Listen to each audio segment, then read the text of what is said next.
আজই ডাউনলোড করুন আর এনজয় করুন আপনার পছন্দের শো। আমি যে কি ভাগ্য করে তোমার মতো স্ত্রী পেয়েছি। নিশ্চয়ই আগে জন্য খুব ভালো কাজ করেছে, সেই পুণ্যের ফল। আমরা যদি কেক বানাই পিকনিকে? কেক? হ্যাঁ, কেন? সামনে তো বড়দিন আসছে। আর বড়দিনে না, আমি কলকাতা থেকেছি তো এত বছর, বড়দিন ওখানে বিশাল করে সেলিব্রেট হয়, সবাই আনন্দ করে। তা আমরা গ্রামের মেয়েরা একটা বছর বড়দিন সেলিব্রেট করতে পারি না? হ্যাঁ পার্বতী, সেসব না হয় বুঝলাম, কিন্তু দুপুরবেলা তো কেক খেয়ে থাকবে সবাই। কেন খাবে না রত্না?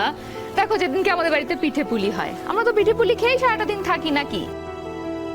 ওই কেক আর পিঠে পুলি একই জিনিস। কেকটা হলো আমাদের ইংরেজদের পিঠে পুলির মতো, উপাদানটা শুধু আলাদা। দেখো, কেক বানাতে লাগে হচ্ছে ওই ময়দা, চিনি, ডিম এসব, আর পিঠে পুলি বানাতে লাগে হচ্ছে গুড়, নারকোল, এইসব। একই তো ব্যাপার, একই জিনিস। বাহ, লাঞ্চে cake. But how do you bake? এই হ্যাঁ, গোলু তো একদম ঠিক কথা বলেছে। কি করে? ওভেন নেই তো আমাদের। ওভেন টোভেন কিচ্ছু লাগবে না রে বাবা, প্রেসার কুকারে হয়ে যাবে। আমি করেছি আগে, বলছি তো। শোনো না, বলছি আগে আমরা একটু এখানটা গুছিয়ে নিই, তেমন অনেক কিছু আনাতেও তো হবে। বলো, তুমি আমার উপর রাগ করেছো? না মানে আমি তখন এভাবে চেঁচালাম, আমার মনে হলো তুমি হয়তো খারাপ পেলে, সেই জন্য বলছি। আমি তো জানি আমার প্রেসিডেন্ট সাহেবের মাথায় একটু পোকা আছে, আর সেই পোকাটা মাঝে মধ্যেই নড়ে ওঠে। ও আমার অভ্যেস হয়ে গেছে। আমি যে কি ভাগ্য করে তোমার মতো স্ত্রী পেয়েছি।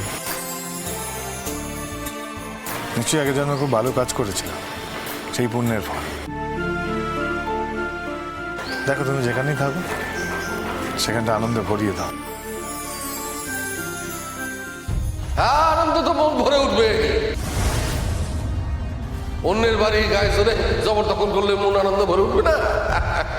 আর তুমি কি করেছো বাবা? অন্যের বাড়িতে কবজা করে তাদেরকে বাড়ি থেকে বের করে দিয়ে জোর করে তালা লাগিয়ে দাওনি? আমি অন্যের বাড়িতে তালা লাগাবো কেন? অন্যের বাড়িতে না, এবার নিজের বাড়ি।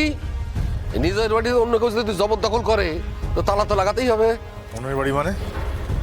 কিসের অন্যের বাড়ি? কি অন্য বাড়ি? এই বাড়ি আমাদের, আমার পূর্বপুরুষের বাড়ি এটা। এই বাড়ির প্রত্যেকটা ভিত ইট আমার বাবা কেটেছে। জানতাম তুই কথা বলবি, তাই আমি ওদের সঙ্গে করে নিয়েছি। আপনারাই বলবেন, আপনারাই দেখবেন, আপনারাই বিচার করবেন। হ্যাঁ, কিসের বিচার? না কিসের বিচার? কি বিচার করবে?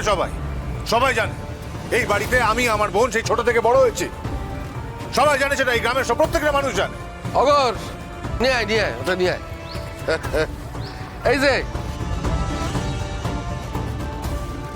দেখেন, আপনারাই দেখেন, নিজের চোখে দেখেন। চিন্তা করো না শোন, আমি তো বলছি কিছু হবে না। হ্যাঁ, রায় সাহেব তো মিথ্যে কথা বলছেন না।